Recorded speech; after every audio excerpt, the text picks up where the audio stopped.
right. Join me in the pledge, please. Pledge allegiance to the flag of the United States of America and to the republic for which it stands, one nation, under God, indivisible, with liberty and justice for all. All right, thank you.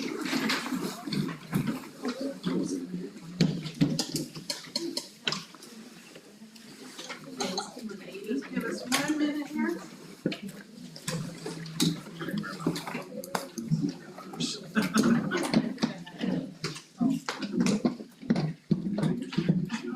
Welcome to our board member, this February board meeting, February 17th.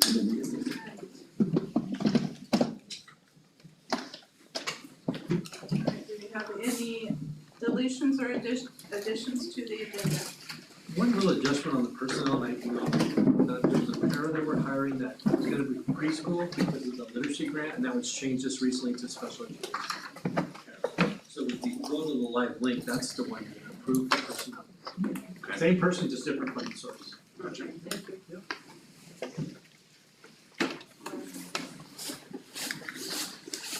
On to the agenda. I will entertain a motion to approve the agenda. I'll make a motion to approve the agenda with the additional bills. Thank you, Mrs. Harrelson. And a second? I'd second that. Thank you. Any discussion on the approval of the agenda? With additional bills. All those in favor, please signify by saying aye. Aye. Any opposed, no? All right, good things happening. We have the Y2 Plat 1. I love the glamas and the glampas. Celebrate 100 days of school, I think, on that one from Libby. Yeah, that's And pretty, then Tom's that's group. pretty good. And then, you need to do that again. The donation? Yeah. Yeah, so we do have a donation from Wheatley Country Store. They combined with Hubbard's fee to do a donation, I think it was $2 per tub. And that ended up being $710 to the Wheatland High School Girls Basketball Program. So we want to thank Wheatland Country Store for that donation. Very nice.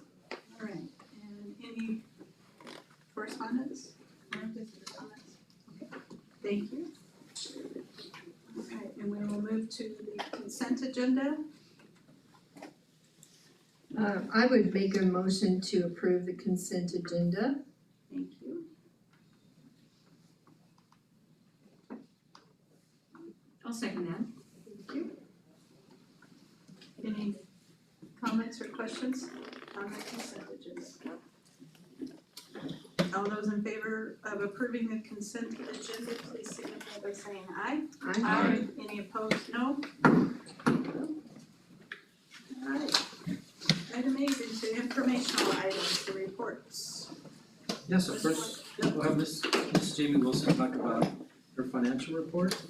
She's gonna go over, I believe, major maintenance funds, what that looked like in terms of our totals, how we generate those funds, and where we're going kind of in the future for some of those bigger purchases.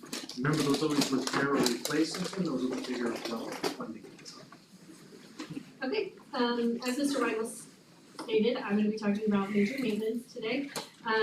Remember that the fund can only use to maintain our buildings, it can't be used for existing or building, or it can't be used to build more buildings, it can only be used for existing buildings that we already have. So, in your document, I just decided to cut the portion of the budget because some of you weren't here for the budget, so this is what was included when we passed the budget back in July.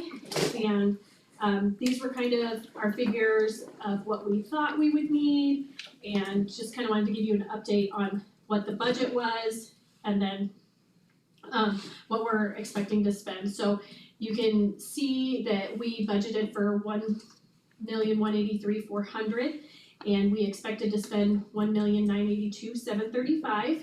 And then if you scroll down just a little bit, you'll see the major maintenance graphs for the 3 years. And then I just put little side notes, hopefully with some arrows that were easily identifying why there was such an increase in the major maintenance for this year. And you can see back in fiscal '23 in August, the Wheatland High School auditorium remodel is included in that. If you continue on, it tells you what our revenue looks like, and this is what we have received through January 31st. So we again approved 1.1 million, we've received 890,724.39, so we received about 75% of what we've budgeted. And then what we have used is all towards our facilities. We approved the 1.9 million, paid through January 31st. We've spent 1,140,123.94. We have an encumbered PO out there for 5,694.26. In January we had that. So you take that and we have 42.21% remaining. So where do we stand? The average maintenance cost per month is $57,000 a month. So I just took what we spent over the last 2 years, and then how much does that equate to about monthly of what are we spending on major maintenance projects or on our average maintenance. So I took out those bigger items if we're not talking about the $1 million that we spent on the auditorium. We're just talking about those routine maintenance, major maintenance items that we tend to do on a monthly basis. So with that, we have 5 months remaining in the school year or in the fiscal year, February, March, April, May, and June. So 57,000 times the 5, what we're anticipating just for that is 285,000. So with that, we budgeted the 1.9, we're expecting it to come in about 1.4. That doesn't include anything that we don't know about. We don't know if there's gonna be a boiler issue, any kind of major plumbing issue, anything like that. So of that, we have 551,916.80 to spend through June 30th. That's when your new budget will start over. And that is if you guys want to keep your budget of the 1.2 carry over into the next year. It's up to the discretion of the board of what they want that major maintenance fund to look like at the end of the year. How much do you wanna roll over? There's not a state guideline that you can't have over a certain threshold like there is with the general. So you can make that balance whatever you guys would like that to be. So essentially have a cushion then. Correct. Yep, so major maintenance is going to be giving you guys a report, our major maintenance department, I guess I should say, is gonna give you guys a report in May. And so I just kinda wanted you guys to have the information kind of moving forward of what does this look like for the district, how much do we have to work with. You do have 3 items that are out for bid right now, those have just been posted in the Casper Star and in the Platte County Record Times. We're out for bid right now for the Wheatland High School bleachers, the key replacements for the district and the gym resurface. Just because you're out to bid doesn't mean you have to do any of them. You can do one of them, you can do all 3. Again, that's up to you guys, but we just kind of needed to see where we were gonna be at and how much those items are gonna cost. One thing I do know that we have, we're still waiting for a final HVAC invoice coming out for Libby Elementary, and that's gonna be about 35,000. So that is something that I am waiting still for an invoice to come in. But other than that, that kind of takes you a little bit, gives you a little bit of a guide of what we're looking at for major maintenance for the year. So, anybody has any questions, I'd be happy.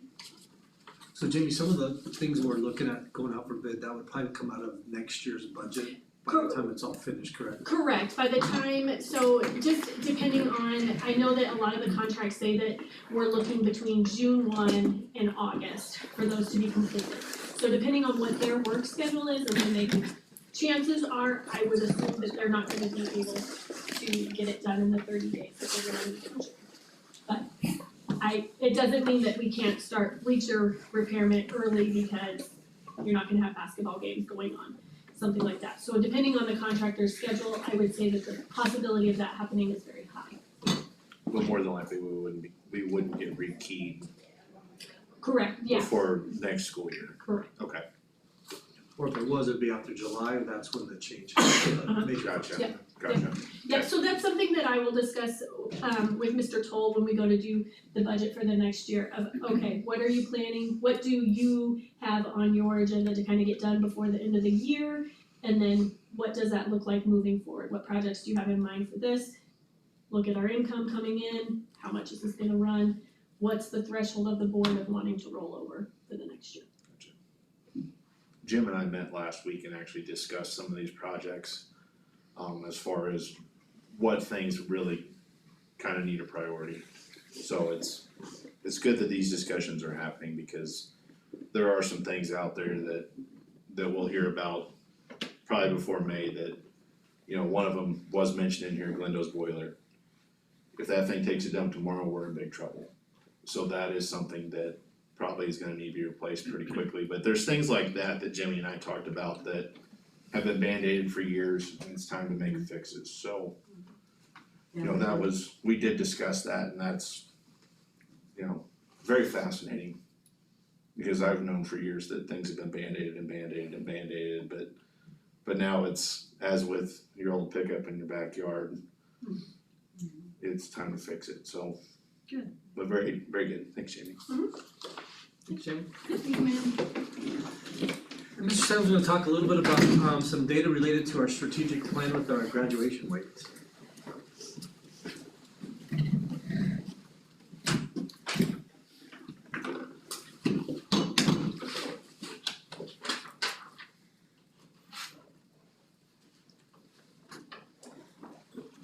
Alright, Madam Chair, board members, so if you remember our work on the strategic plan, one of the things that we wanted to do was when data is released, either from the state level or that we have important data at the district level to release, that we would bring that to you and share with you. One of the big ones that was released, just a few weeks ago was the state graduation rate report. And so just wanted to bring that to you tonight. So when you look at the state graduation report, the state graduation report was 81.6%. When we look at a district, and this includes Wheatland High School and Peak High School right now combined, it's 81.3. Okay, Wheatland High Schools is 89.9, and Peak is at 33%. So that's where the 81 as a district comes into play. But just excited about Wheatland High School. You know, I went back and looked historically, and we've been the last 5, 6, 10 years hovering around 85. One year we were at 94%. So we're kind of right. If we hit 90%, we're good. We have students that, you know, that have made some choices in the past that have chose to drop out, and that hurts us. And so, you know, we are doing our best to make sure we're finding a way for them to get through. And so I think that's a testament to the staff and just to our processes at the high school. Peak High School, you know, without Peak High School, I believe we've graduated near 50 kids that probably wouldn't have graduated otherwise. They would have walked away. So although that building's average is not where we really want it, you know, we've got 50 kids across the finish line that wouldn't have. So there's still value there. Just a couple things that I wanted to highlight for you. On the state level side, when you look at Wheatland Plat 1's data, there are 16 subgroups that the state looks at. Okay, on 9 of them, those are related to race and ethnicity. So if we take that, take the remaining subgroups that include CTE concentrators, EL students, foster care, males, females, homeless, IEP students who are eligible for free and reduced lunches. One thing that really stuck out to me, and one of the things that we've always said is that if you are participating in activities, you know, you do better. You're involved, you do better. But one thing I wanted to point out to you all tonight is that our CTE concentrators are graduating at a rate of 98%. So if you're involved in activities, that's great. If you are involved in CTE programs, so ag, woods, business, foods, that's a testament to those programs. 52 out of, and this is from 23-24 data, 52 out of 53 students graduated. So that's a super highlight for that group. I was just looking at the statewide data. When you look at the schools that had 100% graduation rate, those are our small schools. The biggest school had a graduating class of 20. The next group, and the state doesn't round up, like 89.9, you would think that would just be 90. Well, I'm gonna say it's 90, and I went down to Central High School's 89.8 and Warland at 89.5. You have 25 schools in the grouping of 90 to 99% graduation. And we're kind of in the middle of the pack. Pinedale, Rollins, Jackson, Star Valley, and Powell in that group are above us, but even that range goes from 9 students to 200 students. So you've got, Rock Rivers and Matizes. So, I think we're doing well. We always look at how we're performing against our peers in our conference, or our classification, and so you're looking at Pinedale, Rollins, and Powell, and we're doing really well. Be happy to answer any questions. You said in a conference, so this is a rabbit hole question, but is the academic conference different than? It's just something that I monitor. How are we performing against, the 7 other schools in 3A East? And then I kind of expand that to the whole 3A, just to know how, because you're trying to compare schools that are kind of like size, even though right now it goes from about 200 kids to 699. Right. How are we performing against our peers? And that's kind of why I was asking, like, are we looking at a different group, or is it the same? Same group. Great, thanks, Sean. Good job. And next, Mr. Gonzalez, you're gonna kind of highlight some technology information.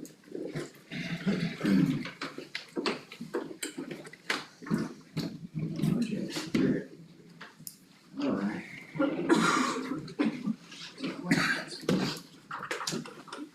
Madam Chair, members of the board, thank you for letting me speak tonight. Couple of things that I just want to go over tonight. I'm sure everybody here has heard of the power school breach that happened late December. Everybody was notified early January about it. I am happy to report our school district was not involved. The method that the threat actor used could have compromised our power school. It was a third-party access through a customer service portal. However, the security that we have in place is what really protected us. So I'm just gonna go over and give you guys a brief overview of what we do here at our district to help protect our student data and our staff data. So we actually utilize advanced antivirus and endpoint detection and response software. All of that is funded through something that was put in place before I got here, and we also use open source software. One of the programs that we went through BOCES ended up giving us a Microsoft volume license, and so that's where we get most of our funding for our protection. It works well, we don't see a need to change it. And what that does is it actually allows us to monitor for threat detection and mitigate any threats that come our way. So we are able to look at our servers in real time and see if there's any known vulnerabilities. Do we need to apply patches? Is there any viruses on any of our endpoints? And we get all of those alerts in real time. Another thing that we have here on premise is a state-managed enterprise firewall. And that is probably the one thing that actually saved us. The state worked with us when we set it up, and we did a lot of ACLs, which is just access control lists. And so what we actually ended up doing is we geo-fenced our firewall from a lot of the foreign countries. And then as we identified where we needed to open up some of those countries, then we would poke holes in there and just open up what we needed to. And so The threat actor for the power school actually was based out of Ukraine or utilizing a Ukraine IP address. And that's one of the countries we block. And so even though we potentially were vulnerable to the attack, we had other things in place that stopped it from happening to us. Okay? And then on our network, our wireless, our wired network, we also utilize ACLs. Basically, my department operates on we trust no one. So we are protected until they figure out where we're not protected. So, and then the other thing that we do is we don't allow remote access. And when we do allow it, it's through a VPN and you have to have multi-factor authentication. And that's one of the requirements for our cybersecurity liability insurance. And we implemented that last year. So when it comes to third-party vendors, we don't trust you. And unfortunately, if they want to remote in and do work, which does save us money, it's either myself or Richard sitting there monitoring what they're doing. So, any questions about the power school and how we protect the district? Are you going to make us go to two-step authentication to get in our email, Ryan? Unfortunately, I think it's coming sooner than later for everyone. We did a deal today at work where we all had to start doing that, so it's nature of the beast, like it's here. One of the things that we do is we like to test our employees, so we'll send out phishing emails. The human nature of us will always be the weakest link. It doesn't pay off for anybody to sit there and hack code anymore. It pays off for me to convince you to give me your credentials. And I'm assuming they have not publicly stated that, it's more of an assumption that that's what happened, is this third-party vendor credential, it was phished from somebody. So, anyway, so we do phishing on our own part for our employees here. We actually rolled out a new service through the SPED department. And I got so many calls, it actually made me happy. Because they're just like, okay, they're asking for me to create an account, is this legit? So I have, majority of our people, they are trained. I would rather them call me, I don't care when. As long as we are protected, I'm good. And then we also, passwords they're no good. So we actually take our password database and we run it against cracking software. And if we crack your password, we immediately alert you and we change it. There's some really good passwords, there's some really bad passwords. So, Nobody's saying it like that, isn't that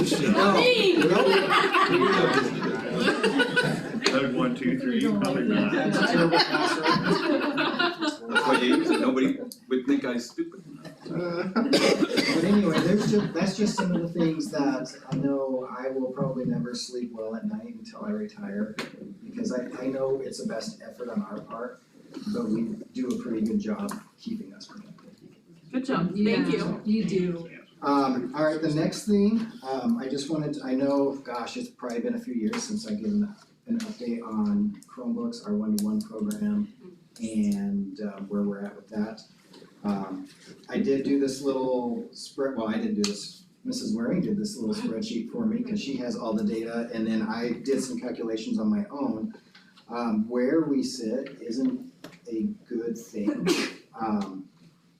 So some of the numbers that you don't see, I'll just go over, we have it broken down for the last 3 years. The disposed column for, and unfortunately I'm not picking on high school, and if Robert, I'm not picking on the middle school, but they're the only ones that really let the kids go home with their Chromebooks. West, they're all classroom sets, and it's not that we don't have damage there, it's just usually very accidental or it's a failure of a hinge or something, which is not in these numbers.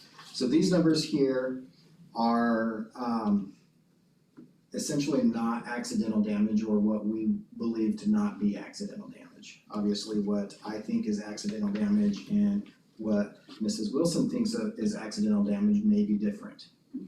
So with these numbers in front of you, you can see the middle school has an alarming trend. So we started the year where And the top column, the disposed column, is something that we could not repair. It was damaged beyond repair. So the trend going up is alarming. The next one is repaired. Now, the repaired ones, and I'm gonna throw some numbers out. I did an average of $100 per repair, because if you're repairing a screen, the screen itself is probably more than $100. And so I figured a hinge or something like that we repaired, it will even itself out by the time we add in the labor plus the materials to do it. So when we're talking numbers, disposed Chromebook cost us a couple of years ago was $342. Those costs are skyrocketing now. A repaired Chromebook is $100 a piece. So looking at the middle school, our disposed up to this point, and we still have a third of the school year left, is 27 devices for roughly $9,261 worth. Our repaired is 112 Chromebooks for roughly 11,200 Chromebooks. And then the device insurance that we collected this year was $4,050. So if you put that number together, the two, the disposed and repaired, were roughly, it's costing the middle school $20,000, more than $20,000, just for this year for the Chromebooks, and I have budgeted $18,300 for a device rotation. So now when we look at the budget, and I say a device rotation, that's not accounting for any damage. That is just to rotate the devices that are aging out. So we have this terrible trend that we're working on to where now we're starting to dip into our rotation just to replace our damage. And unfortunately, the amount of damage that we're having, even if we collected insurance from every single kid, it probably wouldn't cover it right now. So that's the trend that we are on. The high school is a lot lower. So our disposed is only 10, which is way better than the last 2 years. Good job, Mr. Sandlin. Which comes to roughly $3,430. The repaired is 32 for $3,200. You put those together, we're at $6,630. So the insurance almost covers it. So we're not dipping in near as much into the budget for the Chromebooks and that. At this point, I do have concerns that we are on trajectory to where we can't sustain the one-to-one program. The cost, so the Chromebook cost on here, like I said, was last year and the year before. This year, we're projecting $400 a Chromebook. And that's without any tariffs going into effect, so it's not gonna get any better, it's only gonna get worse. The doomsday stuff is over, doom and gloom is over, any questions? That's really exciting and happy. I know, Yes. I should have done it the other way around, sorry. So do you feel that most of the damage, you seem to differentiate the ones that stay in class and the ones that go home? Do you feel that for the middle school, we should look at that? I feel it's a really slippery slope, I don't know how we could not justify, but how we could pull all those devices in and expect kids to still get their work done. I don't know what their home life looks like, if they have devices at home. We're kind of going back into that whole COVID, do you have internet, do you have a device? I think the damage would go down quite a bit if we went back to a classroom model at the middle school. Yeah. But then again, would the trend just follow up to the high school then? You know, so that's where we've talked about, you know, going to classroom model, not going that. We don't know where the disconnect is. But I do feel like if we did do a classroom model, I mean, it's great at West. But then again, at West, your class, like your Chromebook is your Chromebook in that class. You're not gonna see the same thing at the middle school. There's still gonna be potentially 15 to 20 kids using one Chromebook in different classes. So you still wouldn't carry it around. So why from middle school it drops off to high school? Because they're more mature, or they, I mean, it's happening. You can just see they enter high school and the damage and the intentional or damage. Possibly, I don't know.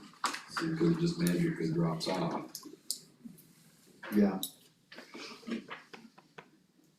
That is a good question, I don't know. High school doesn't have lockers either that they can throw them in, correct? Only if they request them. High school kids can request a locker, but most kids, I think we probably can count on one hand how many kids have checked out a locker this year, so. That's what I'm saying, They're they're not throwing them in there to they're in damage. their backpack or their carry case for the majority of the day with them. So, I'm sorry. So the $30 at $30 a year at the bottom there, are these numbers if everybody had paid their $30 deposit, or No, this- the actual numbers of how many people paid? So these numbers are according to the spreadsheet that Wendy and the secretaries keep. And if they marked that it was paid, now I don't know if it was paid, if it was added as a fee to our school and it's not been paid yet or has been paid yet, that we don't know. But according to the spreadsheet that we maintain, which has every single kid's name with the device that they're issued, if we have a contract back from them, if it was signed, and if we received a payment from, that's where we're getting this number from. So this is actual, It should be actual, but again, I don't know if anybody has said, yes, they paid, but we're gonna just charge it to their power school fee. Which then could be potentially not paid yet, we don't know.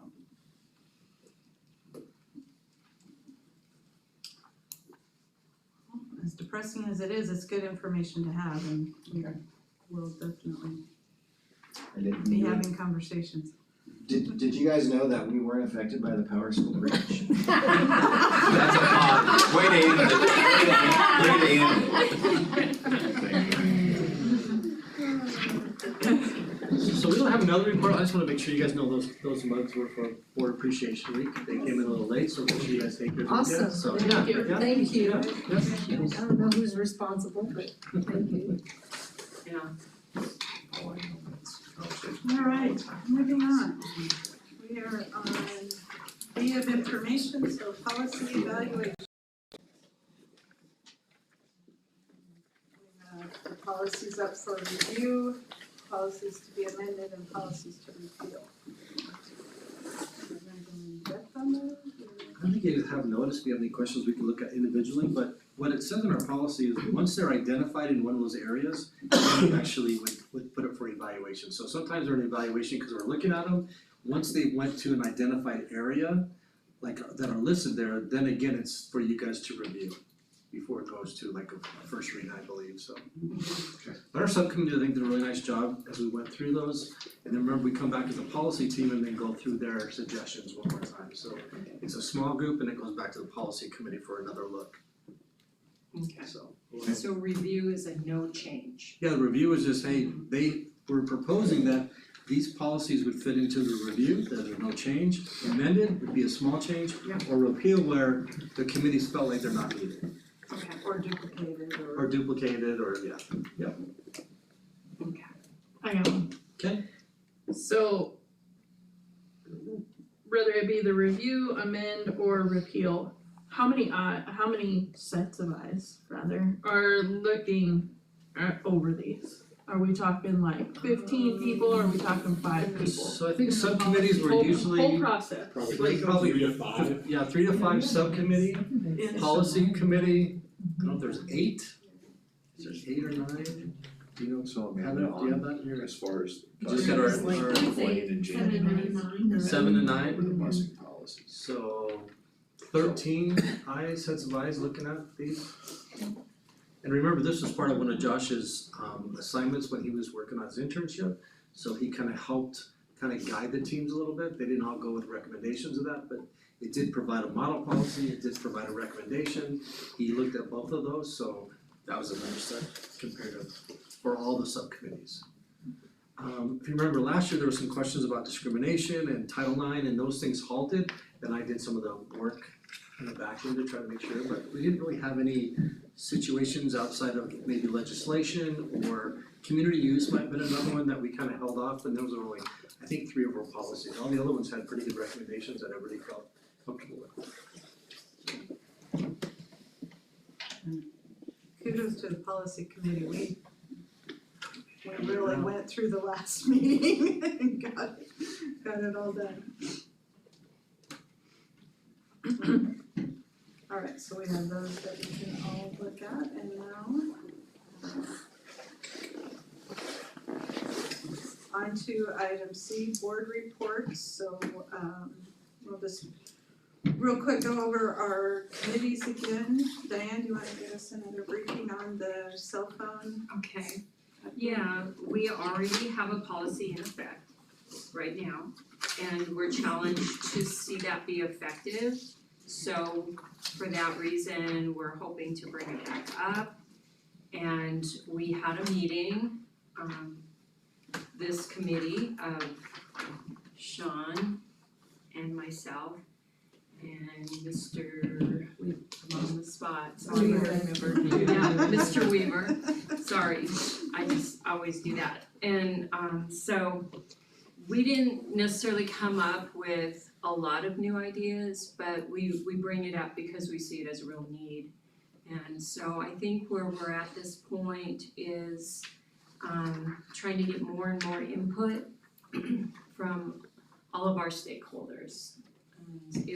This policy would have plenty of notification for parents, and so it won't be a surprise, we're hoping, to anyone if this one gets brought in, and it sounds like the existing policy will be amended. That's what it sounds like to me at this point. Is that a good summary? And then, yes, and more input will be forthcoming, and it'll come up probably at least one more workshop before anything is done. Okay, and then, does Mr. Weaver or Mrs. Hoffman, do you guys have anything to share on that? No, nothing additional. Alright, and I will call you Amanda because I know you don't like Mrs. Fox, Yeah. so. Like- She has a report on the 6th grade team sports advisory committee. Okay, so the 6th grade team sports advisory committee consists of myself and Diane and Chase. So we've met once since last board meeting. We had Mr. Daniel, along with the Booster Club, invited 3 coaches to come in and speak with us, and they all gave their input on experiences, past practice, thoughts, views, questions, concerns, all of the things. So still working on that. If anybody has any input, we'd welcome emails, letters, conversations, phone calls, whatnot to any of the 3 of us. I think we're looking to potentially meet again, but it's looking like maybe April to revisit this in the form of this meeting. Yeah, it's on the back of our mind, workshop for April and potentially a vote on it at the April meeting as to whether to allow 6th graders in the middle school sports, that's, so. The board members are you and Diane and Chase. Okay. So, yeah, and I have received a couple of emails from parents on that in support of it, so please keep those coming in, parents, if you have a thought one way or the other. I have a question, just, I know it's numbers, what happens, and we all hope it happens, what happens if the numbers grow? What happens to the policy when you have larger classes? And I So, hope that's a problem we have to deal with. so there's a lot of schools that have gone to this, so I don't know that that would just be our local problem if that people just started having babies and having them grow up. But anyway, if we did, right now we have like sixth grade A, sixth grade B, stuck in the sixth grade. Eighth grade A, eighth grade B, seventh grade A, seventh grade B as potential teams. Over the past few years, we've been lucky to fill 2 or 3 of those. So we're still, we've got room that we could grow there. But there is also talk of, right now we have 8th grade conference and 7th grade conference. That would change up again to where we would have an A, B, and C team potentially.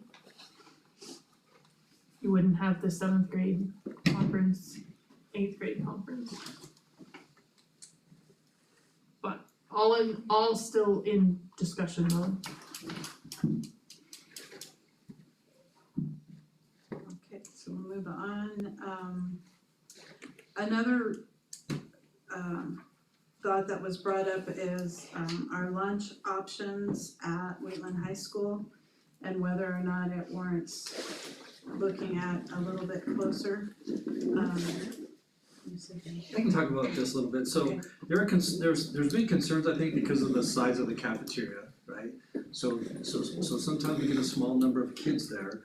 We've heard things like maybe students aren't eating, there's no place to warm up their food.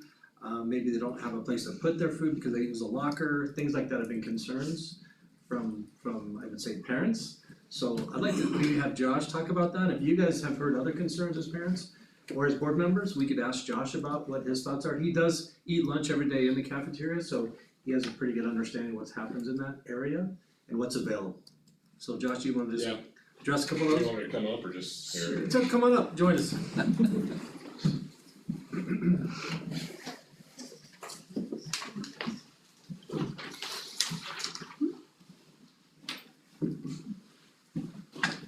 So if you don't mind, I'll give a little background about when I first got here in 2014-15. So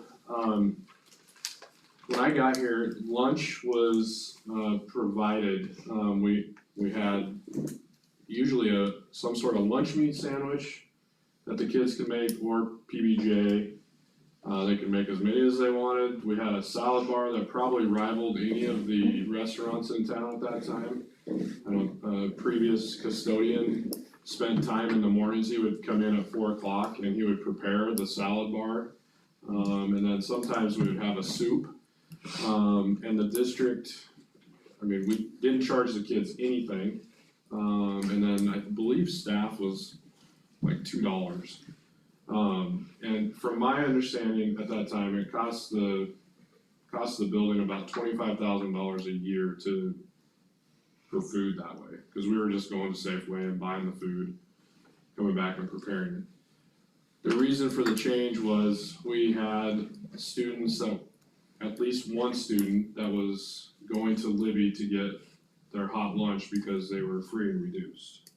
So that identified that student right away. So that's why the remodel of the concession stand, and that's why Wheatland High School joined the hot lunch program. So we've been serving, they fix it over at the middle school or west, wherever it's coming from, bring it over to the high school and serve out of the concession stand. And then, in the last probably 3 or 4 years, we have a couple of churches. There's a church that provides a meal on Mondays and a church that provides meals on Wednesdays. We've tried to close campus for freshmen. We've tried to close campus for freshmen and sophomores. I can't patrol every single door on that campus, so if they're gone, they're gone. Maybe they go out the back door of the science wing. I'll never know about it. But just over the years, we have probably, I would say 30 to 35 kids that stay on a regular basis, depending on the weather. If it's colder, like today, this week, we'll have more that stay. And we have a combination of kids that bring their own lunches and eat hot lunch. We do have a microwave, we have a toaster oven that kids can use and access. if they need to store something, most of them have, cooler bags, and they just take them with them. But if they need to store something, we do have refrigerator space to do that. So for the last 2 years, I've been doing lunch duty. So I don't see, if kids are hungry, they're eating. This last week, I noticed one kid did not have a lunch or wasn't eating. Didn't know if they had a lunch or didn't have a lunch, but they weren't eating. A couple girls were sharing gummy worms, and then the rest had a more substantial meal. But I would say a lot of the kids walk, younger kids that can't drive, they'll walk over to Safeway, grab something, come back, eat. And we have a 40-minute lunch, so that's pretty doable. And then the rest are either going home or going downtown to Arby's or A&W or Subway or wherever. So that's kind of the picture, but I would say if kids are hungry, they're eating. So Josh, do you have a microwave that kids can use? We have a microwave and a toaster oven. Is it accessible? Do the kids know about it, I Yep. guess, that they all know? Yeah, we have several kids that use it daily. It's tucked in the office, under the counter. Is that where the refrigerator is as well? that they We can have use? a little refrigerator in there that we have. We also have access to the one in the concession stand we can use. We can put it in there. Sometimes kids will, if there's room in the pop cooler, we'll open it up and slide it in there or so. Are you pleased with the way it's developed to this point? Well, that's the one thing that I've always asked the state. I'm like, I don't have a lunchroom. I would love to be able to serve more kids, but we tried to close campus for freshmen and sophomores one year, and it was just there's just no place to put them all. You're talking 100 kids at minimum. There's no place. There's nowhere to put them all. Okay. So then we were trying to, we were adding tables up in the upper gym. So that creates its own issues with cleaning up and, custodial time to get things cleaned up. Yeah. So it is what it is out of necessity. Yeah, for the space we have now, I think it's, It doesn't sound like more kids even would want to stay. I don't know about that. You tried to close campus and they were. well, if we had a space that was larger, maybe, Hard to say. but it's hard to say. Yeah. So you said that Wheatland High School joined the, the The federal, hot lunch program, I'm sorry, say it the again. hot lunch program. Hot lunch program. So was Wheatland High School separate from that at one point, like all the other buildings? All the were a other part of it? All the other buildings had the hot lunch program, and we did, and I don't know how long the sandwich, well, the other thing I should mention is Fridays, the Boaz's served beefy nachos, $3 a plate, so that kept kids around a little bit, and with the new federal hot lunch guidelines and the number of times we can have exceptions, that's put a damper on that, but I don't know, Mrs. Boaz, do you know how long we had and kids can eat as much as they want, you see some kids with 5 sandwiches and a plate of salad. But do you know how long that kind of went on before? Less than 20 years, which is, I've been here for, 21, 22 years. Less than that, cause prior to that it was beefy nachos, but also our foods program also prepared a meal and served a day where kids could go in and buy that meal.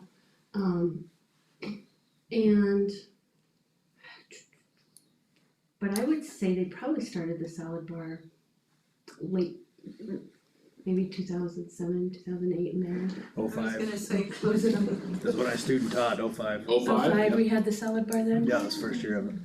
So, I said, my kids is, There was no salad bar, it was beefy nachos, I thought. on Fridays, Yeah. beefy nacho Fridays, Yeah. yeah. well, I think they had the salad bar, but didn't they still have people coming in the concession stand too?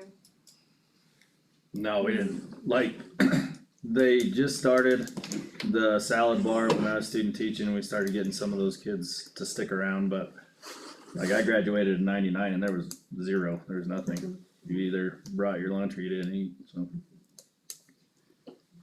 So, you said that there's two different church groups that bring it to the school? No. No, they No, go students to, go to those churches, so Okay. one is across the interstate and they bring their bus over and pick up kids, and then the other one is just down a couple blocks.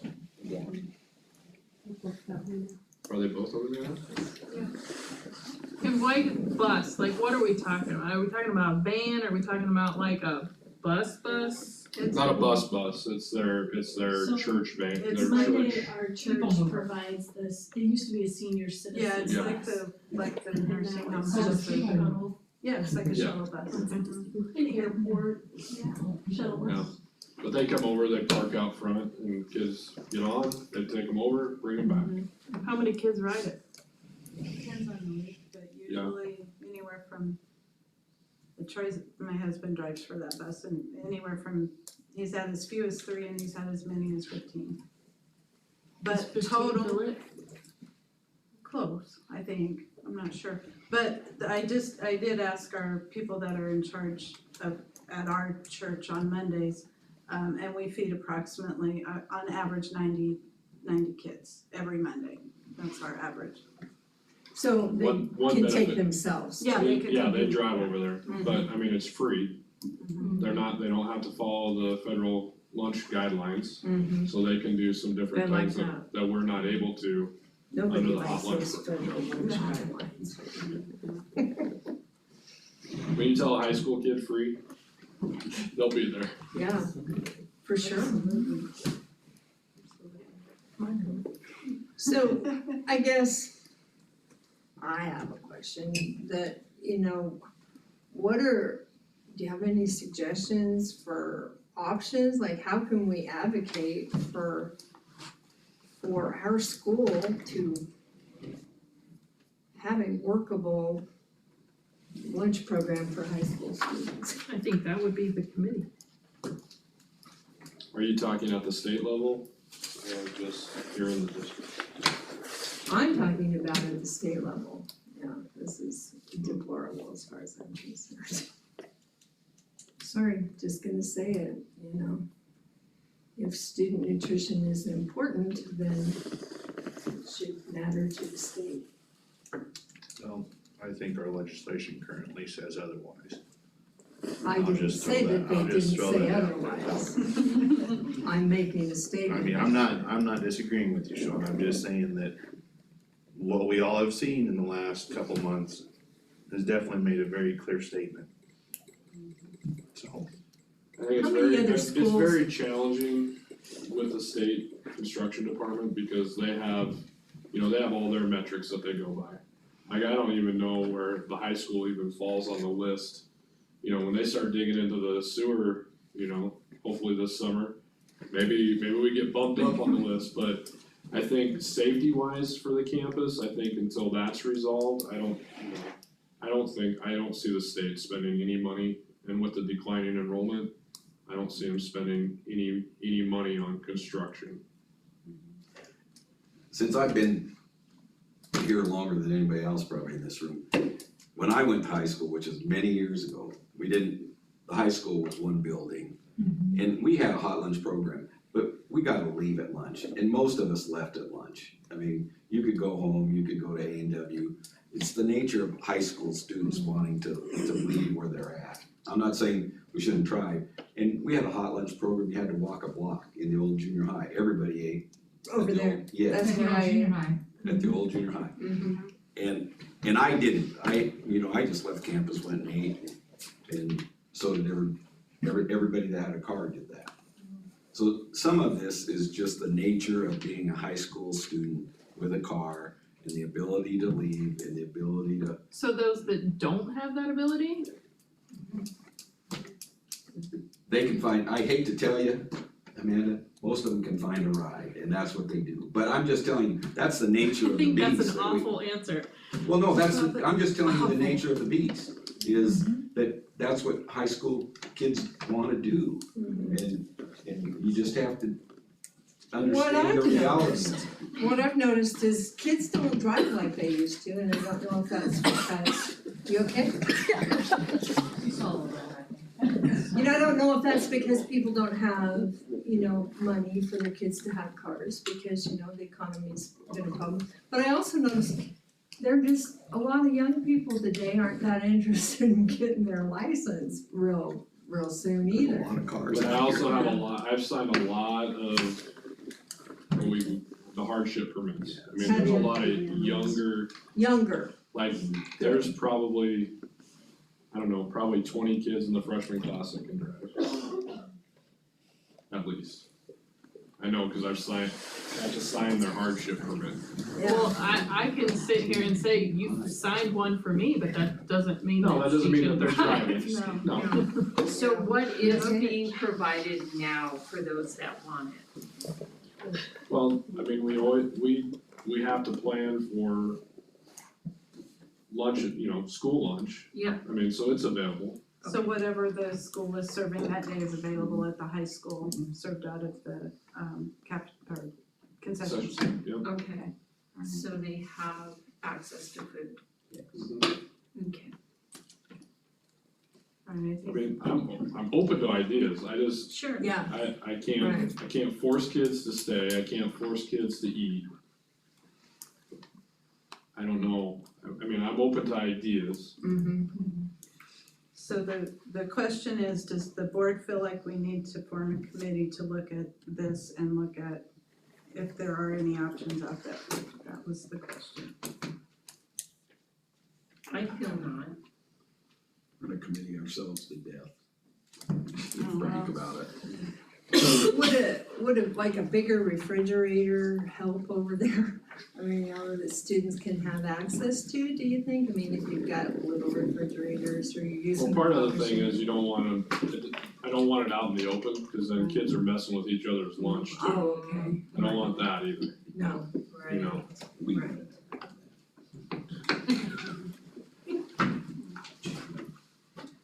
Okay, I mean, I think we average, like I said, 30 to 35 kids a day. That's more than I thought. And the kids that walk over to Safeway and come back, you probably got, I don't know, there's probably 5 to 10 that do that.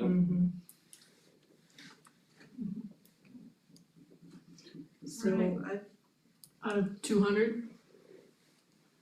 250. okay, thank you, Josh. I think that we still might need to get a little bit more information on that before we go forward with it, but it's definitely out there to look at. Item number 2, curriculum transparency from the WDE. Mr. Wright? Yeah, there's a program that we could go to, we could provide our link to Wyoming Department of Education, and so what that would do is give us the online access to our curriculum guides. The things we don't have now are our textbooks, like the name of our textbooks or core resources, so we talked as an administrative team, it's already out there for people, if you wanna look at our curriculum guides, our curriculum maps. We would probably develop some type of form that would list like our ELA, math, science, social studies, those kind of core areas and the other content areas, and say, what is our core program? So if someone said, hey, what do you do for math? Well, we use Envisions, right? K-12 now. What do you use for ELA? All those things would be listed, and then anybody could actually look, and they can do that already, but it would be like a press release through the Wyoming Department of Education that says, Platte County School District Number 1 has joined our transparency initiative. As an administrative team, no one had a problem with it. I mean, it's out there, we know what we're teaching, we can list, we have, research-based best practice in terms of core resources. But I think we wanted to get it out there so you didn't see something in a media release that says, oh, look what we're doing, I never heard about it. And I think it was mentioned maybe to Amanda and Lou when we were in Cheyenne at that legislative event. So, just to get it out there, so you guys know what it is, I don't know if you have a preference or not, if we do it or not do it, but it'll take a little work on our end.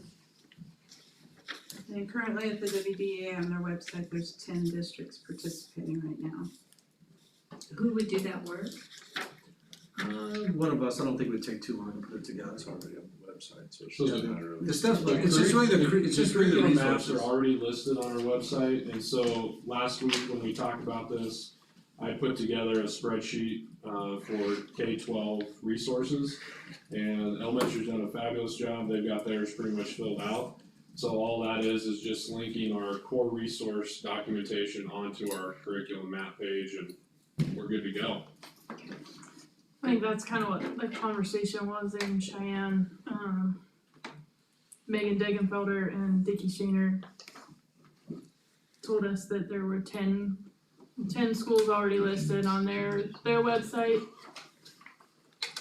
And asked, about it, and I said, well, we already have all of that, I think it would be pretty easy, so. We It's just brought it one more home, place to put our the stuff, information home. people are looking, find it one more place. So you guys are good, we'll move forward with that. I'm fine with that. Okay. Was there anything else from the legislative forum?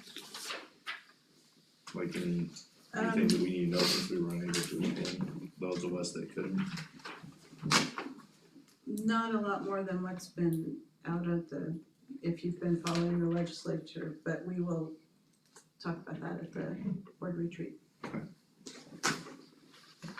All right, on to action items. Old business, we'll move on to new business. Item 1 for the personnel. I move to approve the personnel hiring, resignations, and terminations. Right, thank you, Mr. Becker. I'll second. Thank you, Ms. Hoffman. First and second, any questions, comments? I just have a question, just curiosity. Why the contract differential in the price between the head coach and an assistant coach, men and women? Which one are you talking Middle about, school, Is it high on school there? as well, What's that? it's the track, The track, so one's middle school, one's high school, so there's a differential in numbers or something, I'm just asking. Just level, like you wouldn't, percentage. yeah, you wouldn't pay your head varsity football coach the same as you'd pay a 7th grade or 8th grade head. And the weeks of the season. And the weeks of the season. Yeah, and this is the season too. Season versus. Yeah, but one's the head coach and one's the assistant coach. But is one listed as a junior high and one's high school? One's, the assistant is high school and the other one in the middle school is, Yeah, your middle school's your difference. So you see one's I middle school, understand. one's high school. I know, and I know what you're One's saying, system, but that's, he's saying. correct me if I'm wrong, that's how those are set up. Because they're, And remember, it's less for the middle school than it is for the high school. and there's position. steps too, so you have someone that's joined that has experience, and another person that's would be on step 0. okay. There's a difference there because of experience Okay, and the length of season. And as far as boys and girls go, those rates are the same, whether it's a girls coach or a boys coach. Yeah, we wouldn't make Yeah. those. They're not. That's what I was they're not- asking. Yeah, we get a little they're trouble not just with that. Yeah. Yeah, there's no discrimination involved in I'm just that. asking it. No, good You're in question, trouble. but I've been reading postings for those, so I've been noticing Okay. that. Alright. Any further discussion? All those in favor of approving the personnel hiring, resignation, and terminations, please signify by saying aye. Any opposed, no? Alright. And then we're on to the curriculum timeline. I'll make a motion to accept the curriculum timeline. Thank you, Ms. Harrelson. I would entertain a second, please. I'll second. Thank you. Okay, questions, comments? Just tell you that we've been as a leadership team and kind of went through the timeline that Monmouth Department of Ed supplies to us. And there's a little flexibility in their timeline where it's usually 12 to 18 months it takes when you either add new standards or reduce standards and all that. So we looked at that, and that's kind of how that sequence across each year was developed. So we would put committees together. Some of the first ones starting, I think next year would actually be reducing some of those standards because they did that at the state level. So we'd adjust some of our curriculum maps. But just realize sometimes at the standard level, you'd have to have some benchmarks met anyway. So even though they're reducing, sometimes you can still teach some of those building blocks in front of a standard, let's say. But that just gives us kind of a guide, we've kind of ran out of the last curriculum guide that was put on our website. This is kind of new phase and it kind of takes us out to the next, 10 or 11 years. So we went that together as a team, reviewed it. I just kind of outlined a little bit in my memo to you what that might look like. It's just nice to get it up on the website so our teachers know what content areas we're looking at. Sometimes it's just a curriculum mapping or curriculum work. Other times we're identifying maybe new core resources because the standards have changed. So that'll be kind of a K-12 approach as we move forward. And that'll be led by our administrative team. We'll kind of share that out since we don't really have a curriculum director, so. Further discussion? All those in favor to approve the curriculum timeline, please signify by saying aye. Aye. Any opposed, no? Item 3 are bank depositories. Madam Chair, I move to approve bank depositories, First State Bank, Platte Valley Bank, and Rolling Hills Bank. Okay, thank you. I'll second. Any questions or comments? All those in favor of approving the bank depositories, First State Bank, Platte Valley Bank, and Rolling Hills Bank, please signify by saying aye. Aye. Any opposed? No? Item 4, the revision of policies. Madam Chair, I would move to approve the revision of the following policies on the first of 2 readings, BCE, BCF, BCH, and et cetera. I'll second that.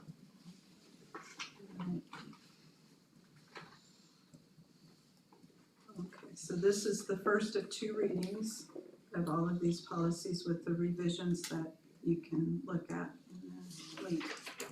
Any questions or comments?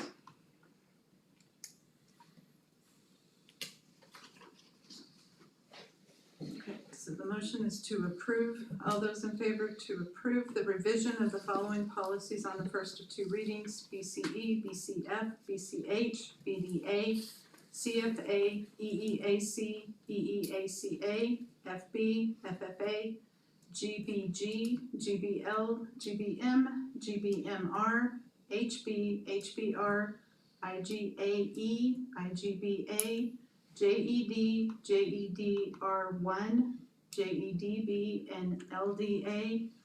Please signify by saying aye. Aye. Any opposed? No? Item 5.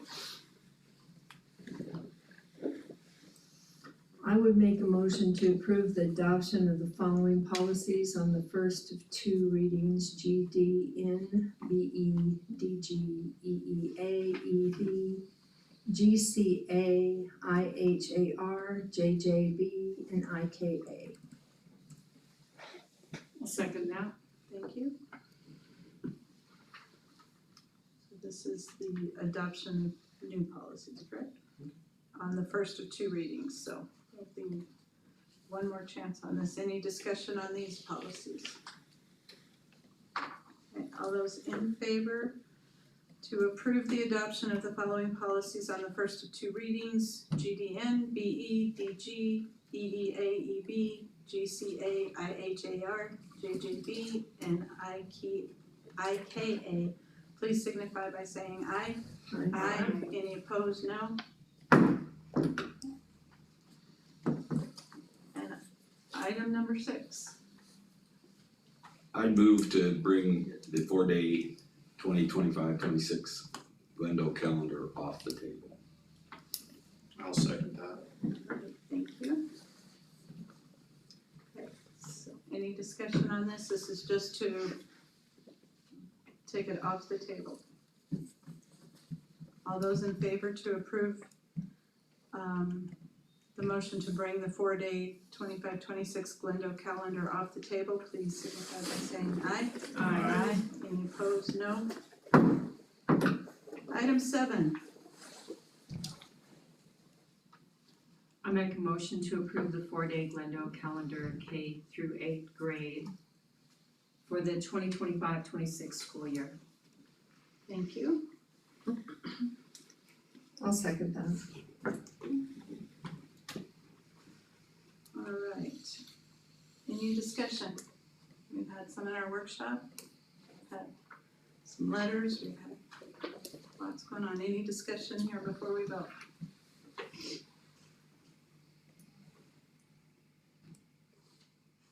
Okay. All those in favor to approve the 4-day Glendo calendar K through 8th grade for the 25-26 school year, please signify by saying aye. Aye. Any opposed, no? No, Ayes have it.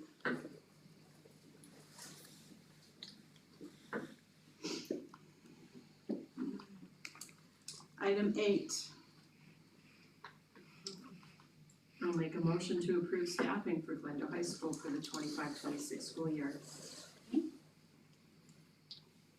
I'll second. any discussion on the Glendale High School staffing? So I hate to make you do this again, but I was at the Glendale game with my kid.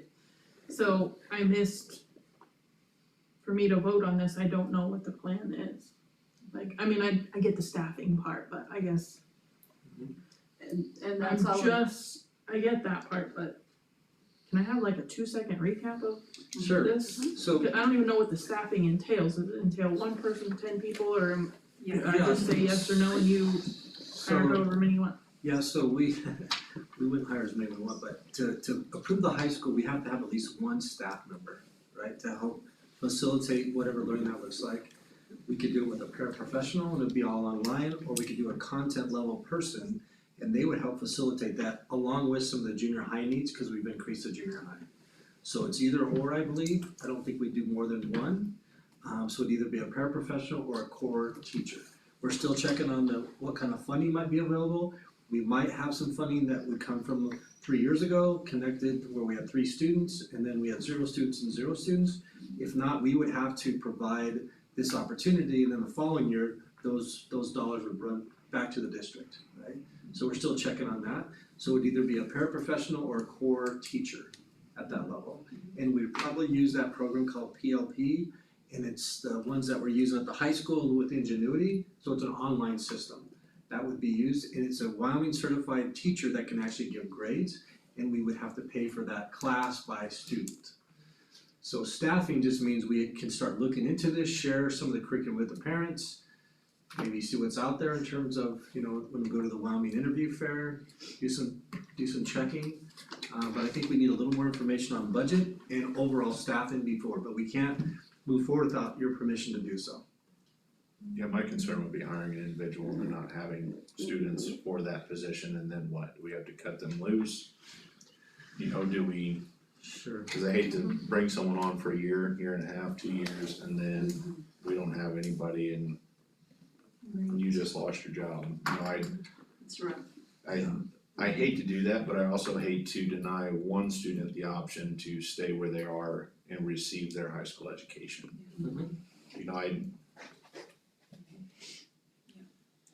It's a nasty evil, but how, I don't know, I like the idea of looking into it and seeing what that looks like. And I think we look at staffing overall, we might have maybe options where someone starts out here and they go there in the afternoon, or they start out there for a couple hours and they come here, so staffing's always kind of together as a district we look at that. And with some numbers decreasing at the high school, there's other options we can look at also. Gotcha. But we need the green light to move forward and whatever that looks like. Yeah. That's kind of where we're at. And Okay. certainly hoping that even though we have one now, that maybe will attract more. Yeah, and we Because have it's an option. 5 7th graders, we have 5 6th graders currently, so Right. behind this 1 8th grader. Are there questions, comments? All those in favor of approving the staffing at Glendale High School for the 2025-2026 school year, please signify by saying aye. Aye. Any opposed, no? Okay. Item 9, Madam Chair, I would make a motion to approve administrative contracts. Name a second, please. I'll second that. Thank you. Alright, we all have access to that, any comments that can be shared? I was gonna say, if anybody else can, we can go to executive session if we have to, but otherwise if we. I have a question, why 2 years? Yeah, so it just provides a little appreciation for the administrators. It's really hard right now to find teachers and administrators, so it just adds a little stability. There will be a clause in there that both sides, the district, just like on the superintendent contract, the principal or administrator or director can give us notice, 4 to 5 months notice, and then the district can also do the same. So it's not truly a 2-year contract, there's a clause in there you can get out of it if you need to. But I think it provides appreciation to our directors and our administrators, and it provides stability. When I asked our group about it, other districts do this, and the biggest thing said, hey, I don't have to worry about if I do a good job, but it would feel like we're being appreciated. We wanna show appreciation to our teachers, we also wanna show appreciation to our leaders. So that's the reason behind it. I would ask the question then, why one of these is not the same as the other ones? Yeah, so we talked about, usually kind of like as you're a teacher, you'd have to put in 3 years and kind of like get a good look at a person before Okay. you jump into a second year Fair enough. contract with them. So that would be an option then, potentially next year to change that. Yeah, so Well, if someone would meet their the 3rd year, longer the they're following year here. they would go into a 2-year contract. Okay. Yeah. Okay. Yeah. Kind of more or And less a then- probationary period. Yeah, just like a teacher would be. Okay. And it does send a message, if you're on a 2-year and let's say you're having some struggles and the recommendation for me would be 1 year, it kind of sends them a little bit of a message also. Which is something to say, you gotta pick up your game a little bit, right? So. I don't know, and I emailed you, are the salaries the same as they are right now? So the salaries are the same of what they were approved after our change in insurance. Okay. When everybody got the $8,000 raise, classified, certified administrators, everybody got the same one because of insurance, that's what's listed on that list. Okay. No changes. What's the out, 5 months? Or is it I 3 think it's 4 months, I thought 5 months would be pretty reasonable for us, but it could be 4 months, give you a 4-month notice. We have those contracts from our attorney, it's up to us how we do that. Gotcha. Superintendent's 4 months.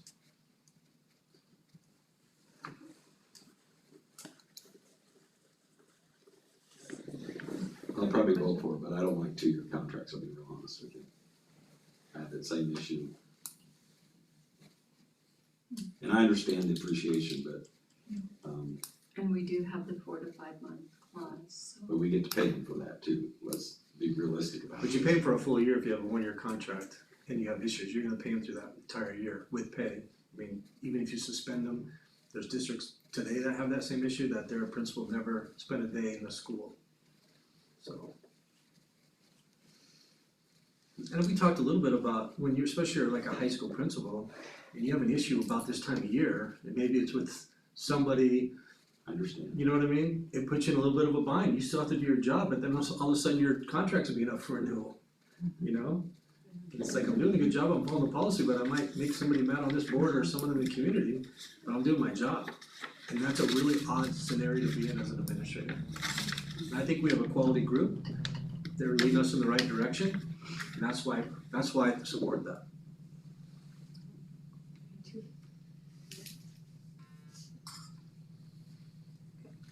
Further discussion? Alright, all those in favor of approving the administrative contracts before us, please signify by saying aye. Aye. Any opposed, no? Alright. And our next items are the work session and the board meeting will be March 10th at 5 and 6 respectively in Glendo. That's March 4th. And March 4th, don't forget, we'll send out a reminder for our board retreat on March the 4th at 6 o'clock. Place to be determined, and you'll get more information. Anything else? I would like to thank the student and staff that made our chili tonight, it was fantastic. It was great. And then anybody that's watching or listening, if you gave us feedback for any part of what we've been working on in these meetings, I really appreciate that. no matter what portion it's for. Cause without that feedback, I don't think any of us can make the best decision for the district or the best decision for our students, so. I encourage you to send your feedback, please. So. Alright, with that, we'll be at item 10. Madam Chair, I would move to adjourn the meeting. Oh, I was like, what's item 10?